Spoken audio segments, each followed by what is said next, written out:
ఇక క్రికెట్ గురించి ఒక మంచి వార్త వచ్చింది.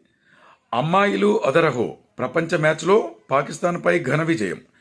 ఇటీవలే ఆసియా కప్లో పాకిస్తాన్పై భారత పురుషుల జట్టు హ్యాట్రిక్ విజయంతో అదరగొడితే ఇప్పుడు మహిళల జట్టు చిరకాల ప్రత్యర్థిపై అలవోకగా మట్టి కనిపించింది.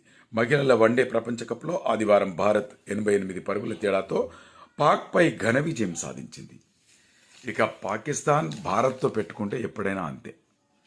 నువ్వు మహిళల జట్టు అయినా పురుషుల జట్టు అయినా మన వాళ్ళు వాళ్ళను మట్టి కరిపిస్తారు. ఇది 100%. ఎందుకంటే మనోళ్ళు చాలా జోష్లో ఉన్నారు.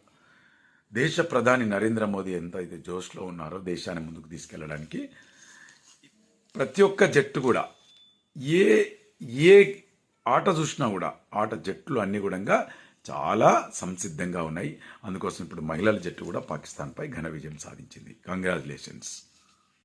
ఇక క్రికెట్ గురించి ఒక మంచి వార్త వచ్చింది. అమ్మాయిలు అదరహో ప్రపంచ మ్యాచ్లో పాకిస్తాన్పై ఘన విజయం. ఇటీవలే ఆసియా కప్లో పాకిస్తాన్పై భారత పురుషుల జట్టు హ్యాట్రిక్ విజయంతో అదరగొడితే ఇప్పుడు మహిళల జట్టు చిరకాల ప్రత్యర్థిపై అలవోకగా మట్టి కనిపించింది. మహిళల వన్డే ప్రపంచ కప్లో ఆదివారం భారత్ 88 పరుగుల తేడాతో పాక్పై ఘన విజయం సాధించింది. ఇక పాకిస్తాన్ భారత్తో పెట్టుకుంటే ఎప్పుడైనా అంతే.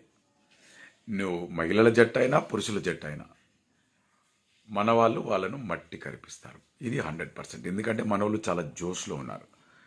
దేశ ప్రధాని నరేంద్ర మోదీ ఎంత అయితే జోష్లో ఉన్నారో దేశాన్ని ముందుకు తీసుకెళ్లడానికి ప్రతి ఒక్క జట్టు కూడా ఏ ఏ ఆట చూసినా కూడా ఆట జట్లు అన్ని కూడా చాలా సంసిద్ధంగా ఉన్నాయి. అందుకోసం ఇప్పుడు మహిళల జట్టు కూడా పాకిస్తాన్పై ఘన విజయం సాధించింది. కంగ్రాచులేషన్స్.